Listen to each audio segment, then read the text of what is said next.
Scrap. What's going on? Yo, I can't see you guys. You can hear me? Yeah, What's good, I kid? see you, dude. I see that skyline behind you. So we had Scrap waiting a little bit. We apologize for that. Again, we had a very, very, Stressful day. Eventful day. Very stressful day. But your day was probably not so stressful. Just walk us through a little bit about your day so far. What have you been doing? Yeah, so, I woke up maybe around like 1 p.m., chilling, typical gamer sleep schedule. Had to warm up New York before their match, got put on the Dallas server, a quick 40 ping versus 3 ping. It was a bit rough, but yeah, I've just been watching some good matches today. No way they cheesed my man. But I just want to say really quickly, before we get into some more questions, congrats for making Team of the Major. I mean, you've been playing lights out, and we got a lot of respect for you here, so keep doing your thing. But I think Zin's got a question for you.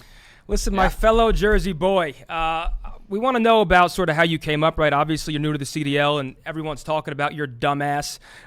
So curious, we both grew up kind of in the same scene, right? The local NJ Halo scene. Tell everybody about how you got started, I guess. Yeah, so just like Zin said, we grew up. I grew up going to locals since I was probably 11 and a half, so about 9 years now that I've been playing, grinding, trying to get to where I am now. Playing S&D tournaments before I was 18, playing wagers, streaming a bunch, just trying to get my name on the map and just show people my talent and my skill. And then when I turned 18 in Cold War, I just kind of took off from there. And, I didn't really have a great first season, you could say, in Challengers, but I kind of turned it around in Vanguard, and now we're here. I was pissing on you in Challengers, actually. I was playing you in Challengers, and I was pissing on you. Zane, you were awful. Dude, no, I was playing musical chairs with sub AR. I didn't know what the hell was going on, bro. We played at the Major. I didn't know what gun I was running before the series, bro. Yeah. That's what they all say, but it is what it is. But you've been incredibly impressive. We've been gassing you up. You're our Rookie of the Year so far. Don't gas him up after that bullshit that's come out of his mouth. I'm still going to gas him up. It's all love. Yeah. It's all love. I got 30. I'm a one-time Major Land champion. It's all love at the end of the day. Respect. But talk a little bit about your mindset coming from Challengers and now being in the CDL and on a very good team in the CDL. What's the difference just from your mental standpoint? In Challengers, it's kind of a lot of players would probably say that it's probably harder than the league. Not because of the players, so much the skill level, but it's kind of how the game is played. So I knew that if I could fry in Challengers and just become the best player in Challengers, just fry everyone, just kind of play the game correctly to the point where like Challengers players really can't, and just be super confident because I know how good I am, then I'm unstoppable because no one can gun me. And when those high stretch situations, that my brain is too smart for some people. So some people just can't mess with me, and just that's where my confidence comes from. It comes from the gun skill. It comes from straight skill. I love that about you. You are man. dumb, man. I mean, Jersey boy. You got it firsthand. Trust me. Listen. I'm gonna talk to you about the roster change, right? Because obviously there was a lot of talk around Standy and moving him to the bench because a lot of people would say Standy's one of those superstar potential players. He has a pretty high ceiling. Hicksy comes in. We've heard listen-ins. He's pretty vocal. I guess talk to us through the roster change. Maybe explain, if you can, why it was made and how it's looking so far. Yeah, so I think playing with Eli, I've said in the interview, we had some great ups and we had some low lows. And I just think that, with Toby, we didn't really need a Slayer type player, which I think Eli is.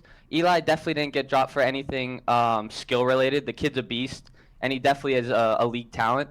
But I just think that we need to make a change kind of just for a kind of a role, not a role, it was just, I needed Toby to just start flying at people. Yeah, a pacing. And I felt like Hicksy just and Charlie just lets Toby just fly and do him and do what everyone knows Toby can do. It also enables me to do much better. Helps us around the map, gets me in better positions, gets Jamie in better positions, and also Charlie is also a beast in himself. So he makes our team from it was a 93 overall to a 97, 98, 99. So all right, I love to hear that, man. That's good gas. Yeah, that's great gas coming for your teammate. You always love to hear that. But we all know you like to talk shit. Where did that come from? And are there any teams specifically in the league that you want to beat more than other teams, or is it just everybody can get that smoke? You know, it comes from just how I grew up, bro. I grew up in Jersey. It's just, you know, people don't really care about each other there, so it's a free for all. It's a free for all, and you know, I'm gonna defend myself, and I'm gonna let you also know that I'm way better than you. But you know, there's definitely teams that are more you want to beat more. You know, Optics are going up there. You know, they have a massive fan base that you just, when you slam them, they just all get, you know, a bit butthurt. And it's good to it's good to see the tweets come in. It's good even when you lose, bro. It's a funny thing. So Optics up there, you know, any of the bigger teams are always fun because I guess just the bigger the fan base, it's better beating them because, you know, you just love when you get the tweet. I love getting tweets. I love just having you're terrible after I just slam someone. So you're a sick guy. Yeah, like you get there. He's got a strong mental. Yeah. To be able to do that. He has a strong mental, but you're a sick guy. Like you're sitting there grinning at your Twitter mentions when everyone's just on your ass. They're feeding into it. Yeah. Interesting. Well, that actually brings me to our last question. You're coming to the Optic Texas Major this upcoming weekend.